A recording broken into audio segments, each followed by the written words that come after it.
શ્રીમદ ભાગવતમ સ્કંદ ચોથો અધ્યાય 14મો વેન ચરિત્ર। મહર્ષિ મૈત્રેય બોલ્યા, હે વિદુરજી, ભૃગુ વગેરે મહર્ષિઓના જનસાધારણના કલ્યાણનું હંમેશા ચિંતન કરતા હતા। રાજા અંગની ઉપસ્થિતિમાં જ્યારે એમણે જોયું કે પ્રજાના હિતોનું રક્ષણ કરનાર કોઈ જ નથી, ત્યારે તેઓ સમજ્યા કે રાજા વિના લોકો સ્વતંત્ર અને અનિયંત્રિત થઈ જશે। રાજા અંગના જતા રહ્યા પછી મહર્ષિઓના બોધ વચનો પ્રમાણે ચાલનાર કોઈ હતું નહીં।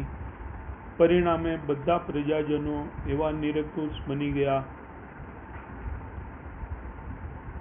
જીવનના અંતિમ ધ્યેય વિશે જ્ઞાન નહીં હોવાથી આવા મનુષ્ય જીવનના હેતુને જાણ્યા વિના સ્વચ્છંદી રીતે કાયદા ઘડે છે અને પરિણામે કોઈ મનુષ્ય સુખી થતા નથી।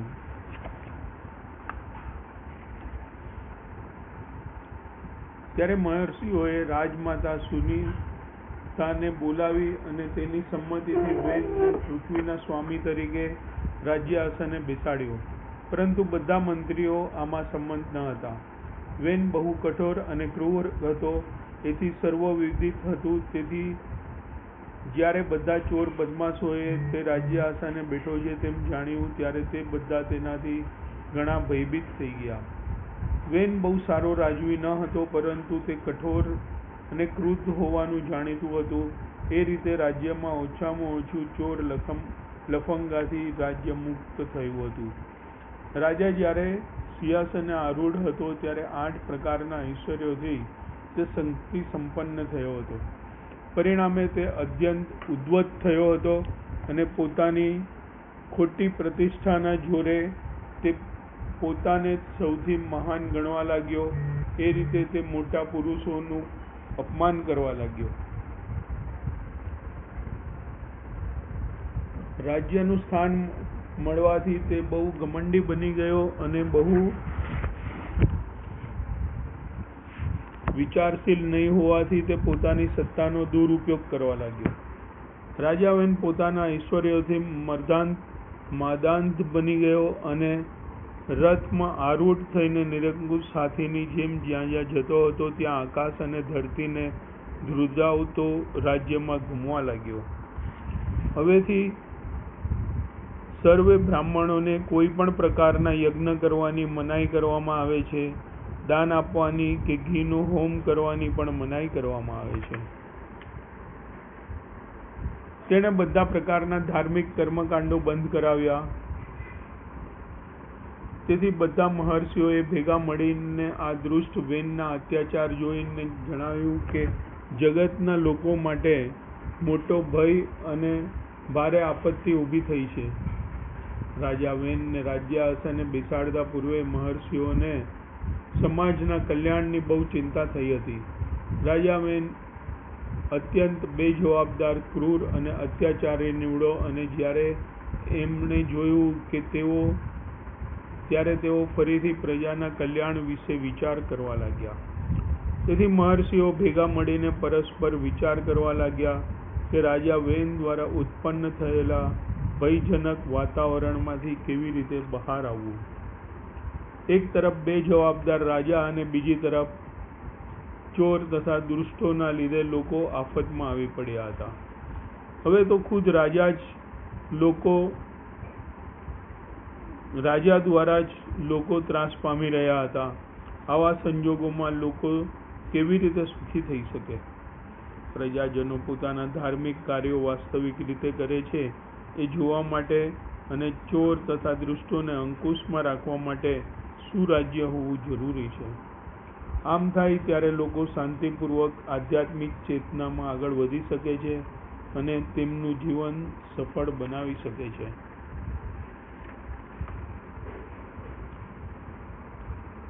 આવા દુષ્ટ રાજાને ટેકો આપવા માટે તો સાપને દૂધ પાઈને ઉછેરવા બરાબર છે। હવે તે બધી જ આપત્તિઓનું ઉદ્ભવ સ્થાન બની ગયો હતો। તેના રાજ્યારોહણ પછી તે ઋષિઓ માટે આપત્તિરૂપ બન્યો હતો। સંતજનો આધ્યાત્મિક જીવનની ઉન્નતિ કાજે યજ્ઞો તથા વ્રત તપ કરવામાં ખાસ રસ ધરાવે છે, પરંતુ મુનિઓની કૃપાનો ઉપકાર માનવાને બદલે વેન તેમનો દુશ્મન બન્યો હતો. તેણે મુનિઓને પોતાના સામાન્ય કર્તવ્યો કરવાથી પણ વંચિત કર્યા હતા.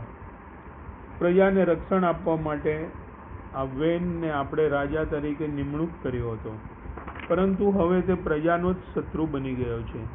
આવી વિસંગતિ હોવાને કારણે આપણે સત્વરે જ તેને શાંત પાડવો ઘટે. પુણ્યાત્મા ઋષિ મુનિઓ વેનને રાજા તરીકે નિયુક્ત કર્યો હતો, પરંતુ તે તો દુષ્ટ પુરવાર થયો હતો.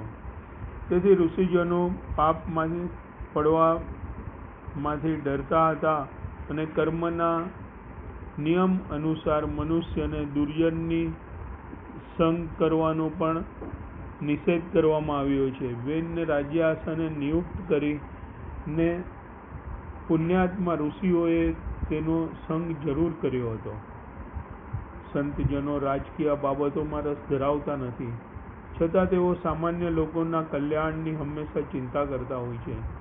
પરિણામે તેમને કેટલીક વાર રાજકારણના ક્ષેત્રમાં ઉતરી આવવું પડે છે અને ગેરમાર્ગે દોરાયેલા સહકાર અને રાજાને સુધારવા માટે પગલાં લેવા પડે છે.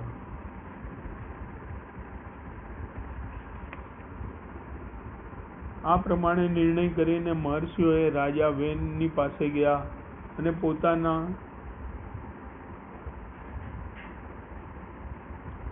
અસલ ક્રોધ ગુપ્ત રાખીને તેમણે મધુર વચનોથી શાંત કર્યા અને પછી તેમને આ પ્રમાણે કહ્યું.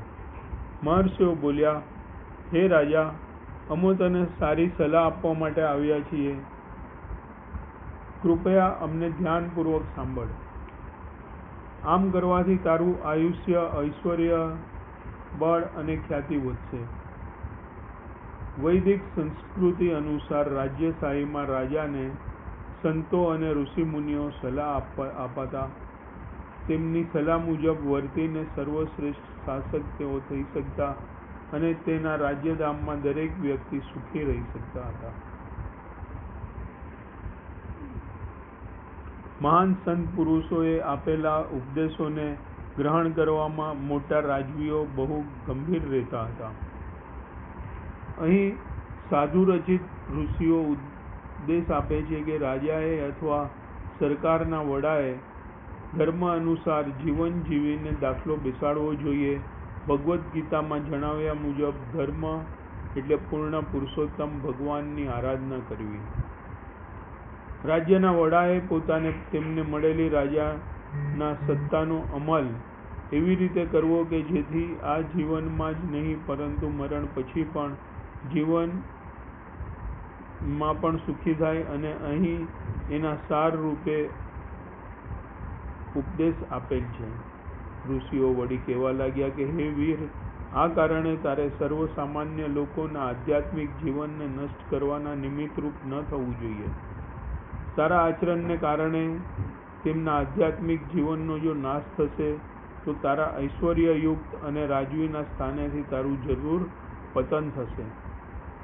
પૂરી દુનિયાના લગભગ બધા જ ભાગમાં રાજાશાહી હતી, પરંતુ ધીમે ધીમે જેમ જેમ રાજાશાહી ધર્મના આદર્શ જીવનને બદલે ઇન્દ્રિય તૃપ્તિના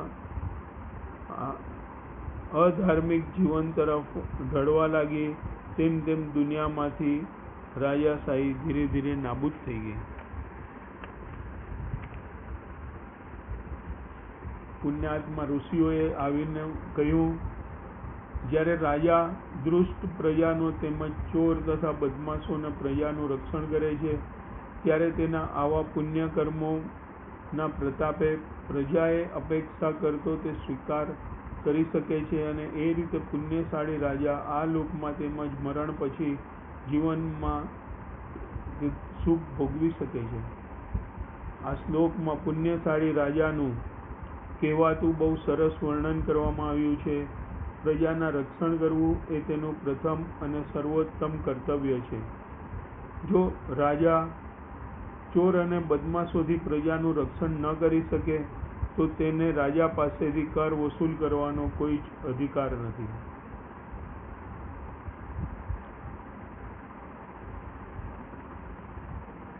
ચુસ્ત તકેદારી વડે રાજા સુપરે રાજ્ય ચલાવી શકતો અને આવા રાજા મળવાથી પ્રજા પણ સુખી થતી હતી.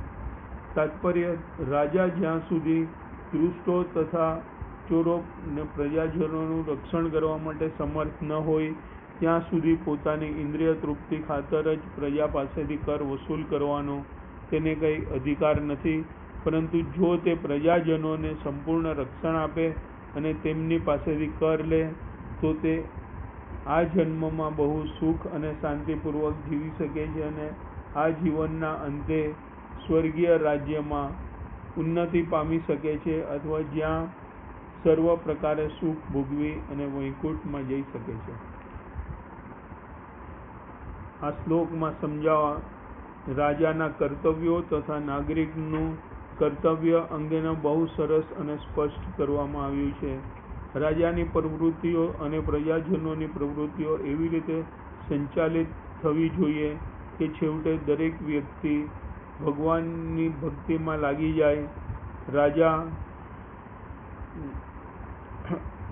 અથવા રાજ્યનો વડો ભગવાનનો પ્રતિનિધિ હોવાનું મનાય છે અને તેથી સઘળી પ્રવૃત્તિઓ સારી રીતે ચાલી શકે તેનું પાલન કરવામાં અને પ્રજાજનના 4 વર્ણ અને 4 આશ્રમોની બનેલી વૈજ્ઞાનિક સામાજિક વ્યવસ્થામાં ઉપસ્થિત છે તે જોવાની તેમની ફરજ છે એમ મનાય છે. વૈષ્ણુ પુરાણમાં એમ જણાવ્યું છે કે જો લોકો કેળવાયેલા ન હોય અથવા તો 4 વર્ણો બ્રાહ્મણ, ક્ષત્રિય, વૈશ્ય અને શૂદ્ર અને 4 આશ્રમો બ્રહ્મચર્ય, ગૃહસ્થાશ્રમ, વાનપ્રસ્થ અને સંન્યાસ ની બનેલી વૈજ્ઞાનિક સમાજ વ્યવસ્થામાં સ્થિર ન હોય તો એ સમાજ સાચો માનવ સમાજ ગણી શકાતો નથી. વર્ણાશ્રમ વ્યવસ્થા મુજબ બધું ચાલે છે કે નહીં તે જાણવાની સરકારની અથવા રાજાની ફરજ છે. કૃષ્ણ જ સર્વ યજ્ઞોના પરમ હેતુ છે. તેઓ બધા યજ્ઞોના ભોગતા છે. તેથી તેઓ ભદ્ર પુરુષ તરીકે ઓળખાય છે. તેથી તેઓ યજ્ઞ પુરુષ તરીકે ઓળખાય છે. યજ્ઞ પુરુષ શબ્દ ભગવાન વિષ્ણુ કે ભગવાન કૃષ્ણ અથવા તો વિષ્ણુ તત્વના શ્રેણીઓમાં કોઈ પણ ભગવાનનો નિર્દેશ કરે છે. સંપૂર્ણ માનવ સમાજમાં લોકો વર્ણાશ્રમ વ્યવસ્થામાં સ્થિત હોય છે અને પોતાના કર્તવ્ય કર્મ દ્વારા ભગવાન વિષ્ણુને ભજવામાં પરોવાયેલા હોય છે. કર્તવ્યમાં પરોવાયેલો દરેક પ્રજાજન પોતાની પ્રવૃત્તિઓના કર્મફળ દ્વારા જે સેવા કરે છે એ જ જીવનની પૂર્ણતા છે. રાજા અથવા સરકારના વડાનું ધ્યાન રાખવું ઘટે કે પ્રજાજનો સ્વકર્મમાં રત રહે.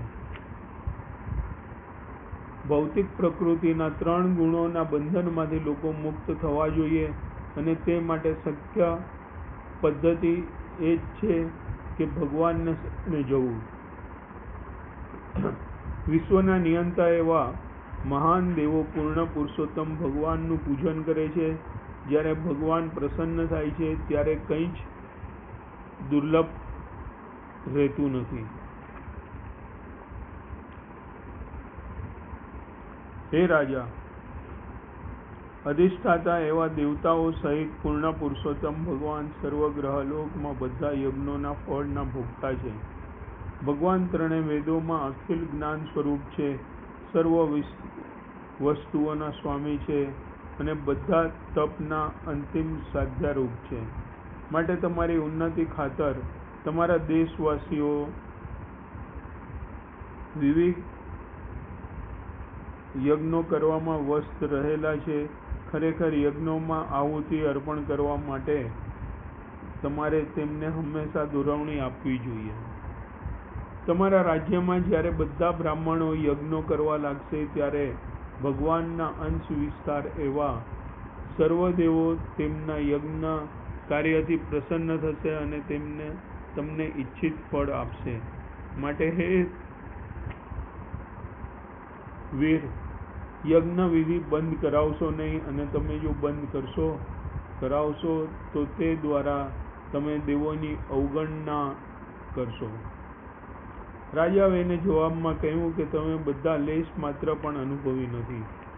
જે ધર્મ નથી તેને તમે જાણવો છો અને તેને ધર્મ તરીકે સ્વીકારો છો, એ બહુ ખેદજનક છે. રાજા વેન એટલો મૂર્ખ હતો કે તેને સાધુ ચરિત ઋષિઓ પર તેઓના નાના બાળકો જેવા અનુભવહીન હોવાનું દોષારોપણ કર્યું. બીજા શબ્દોમાં કહી શકાય કે તેઓ સંપૂર્ણ જ્ઞાન નહીં એ ધરાવતા હોવાથી તેણે ઋષિઓ ઉપર આરોપ મૂક્યો હતો. દેવો પ્રત્યે તમારી એટલી બધી વ્યક્તિ છે, પરંતુ તેઓ છે કોણ? ખરેખર આ દેવો પ્રત્યે તમારો સ્નેહ તો એવી વ્યભિચારણી સ્ત્રીના સ્નેહ જેવો છે કે જે પોતાના પતિ પ્રત્યે દુર્લક્ષ કરે છે અને તેના જારનું જ હંમેશા ધ્યાન રાખે છે. એવા ઘણા અસુરો છે કે જે પોતાની જાતને સર્વોપરી માને છે. આ બધું મિથ્યા અહંકારને લીધે થાય છે. રાજા વેનમાં આસુરી મનોવૃત્તિનો વિકાસ થયો હતો અને તે પોતાને ભગવાન તરીકે માનતો હતો.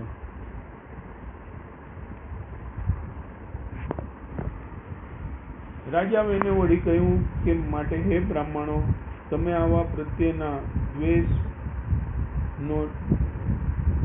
મારા પ્રત્યેના દ્વેષનો ત્યાગ કરો. તમારા ધાર્મિક કાર્યો વડે મારી પૂજા કરો અને બધી પૂજા અને સામગ્રી મને જ અર્પણ કરો.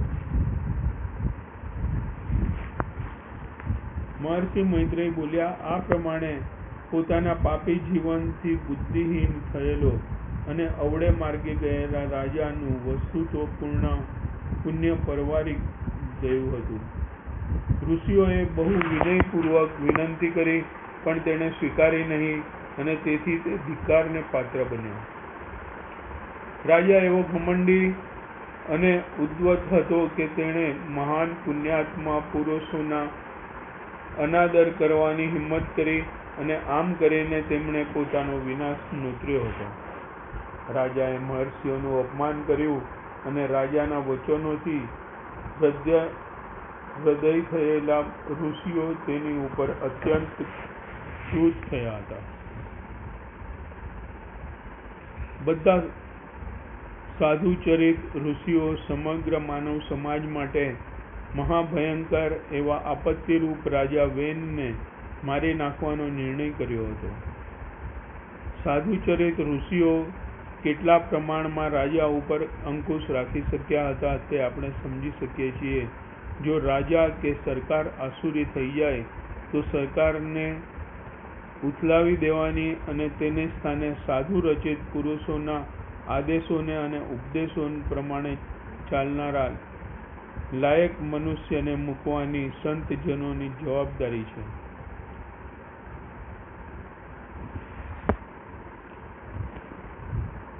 સાધુચરિત ઋષિઓ વળી બોલ્યા, આ પાપી ઉદ્ધત માણસ સિંહાસને બેસવાને માટે જરા પણ લાયક નથી. તે એવા નિર્લજ્જ છે કે ભગવાન વિષ્ણુનું અપમાન કરવાની પણ તે હિંમત કરે છે. મનુષ્યએ ભગવાન વિષ્ણુ કે તેમના ભક્તોની નિંદા અને ભક્તોનું અપમાન સહન કરવા ન જ જોઈએ. સામાન્યતઃ ભક્તો બહુ વિનમ્ર અને દીન હોય છે. કોઈની પણ સાથે ઝઘડામાં પડવા માંગતા નથી અને કોઈની ઈર્ષા પણ કરતા નથી. પરંતુ જ્યારે તે ભગવાન વિષ્ણુ કે ભક્તનું અપમાન થતું જુએ છે ત્યારે તે તત્કાલ ઉગ્ર બની જાય છે અને ભક્તનું આ કર્તવ્ય છે. ભક્ત વિનમ્રતા અને સંયોજનના ભાવ રાખે છે, પણ ભગવાન કે તેમના ભક્તોના નિંદા થાય ત્યારે જો કે તે મુક્ત રહે તે પણ એક મોટો દ્વેષ છે.